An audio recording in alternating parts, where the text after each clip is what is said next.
Keir Starmer. Thank you, Mr. Deputy Speaker. May I begin by paying tribute to all those who have made such eloquent maiden speeches today.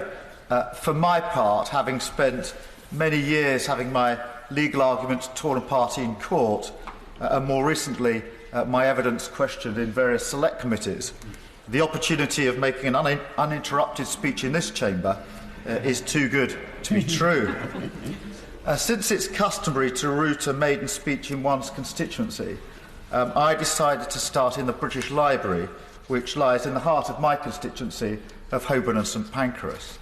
As the Camden New Journal reported early in February this year, 4 surviving Magna Carta manuscripts arrived at the British Library just in time for the 800th anniversary in June of the historic settlement in 1215.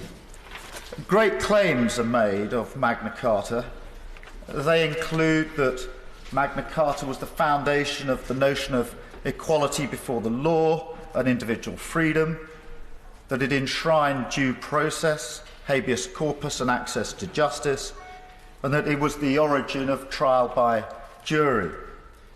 Mr. Deputy Speaker, if all those claims were actually true, no doubt the remaining provisions of Magna Carta would be earmarked alongside the Human Rights Act for repeal, not celebration. As the former Lord Chief Justice, the late Lord Bingham, rightly pointed out, and I quote, "Establishment of a Charter of Human Rights, in the sense understood today, was not among the Baron's objectives.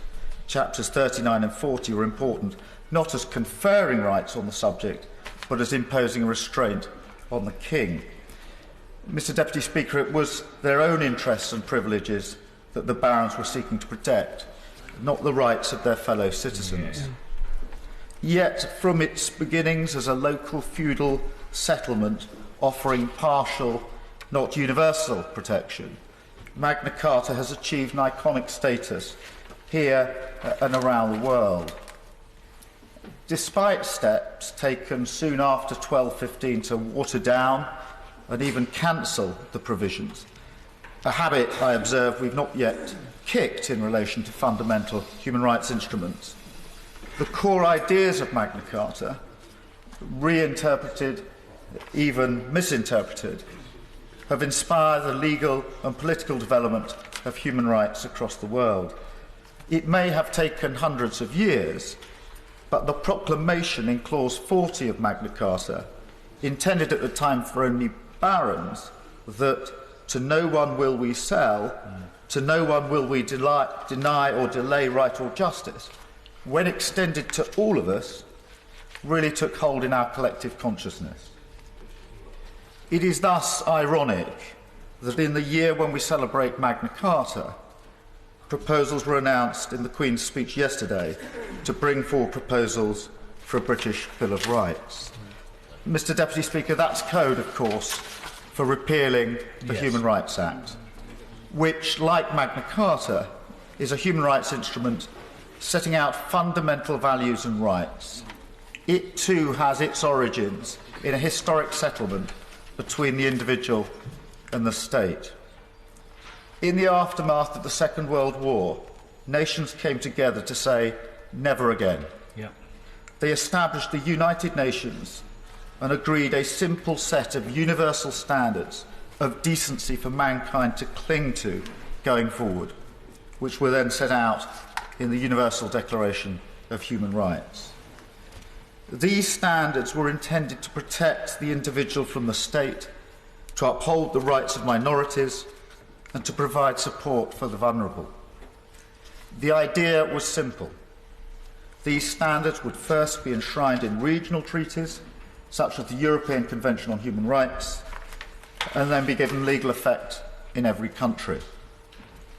In the UK, this was achieved when Labour enacted the Human Rights Act in 1998. The link between these post-war universal rights and Magna Carta was made by no less a figure than Eleanor Roosevelt, who expressed her hope that the Universal Declaration of Human Rights would become the international Magna Carta for all men everywhere. If speaking today, Eleanor Roosevelt would, of course, have expressly included women but the sentiment is important. The whole point of human rights is that they apply universally to all people, everywhere. Mr. Deputy Speaker, Lord Bingham said that Magna Carta was, I quote, as influential for what it was widely believed to have said as for what it actually did. The Human Rights Act, in contrast, is singled out for attack because of what it's believed to say rather than what it actually does. Nothing in the Human Rights Act makes the judgments of the European Court of Human Rights binding in our courts. Absolutely. The obligation on the UK as a whole to abide by the decisions of the European Court is found in the European Convention itself, signed nearly 60 years ago. Repealing the Human Rights Act will make no difference unless the UK withdraws from that convention itself.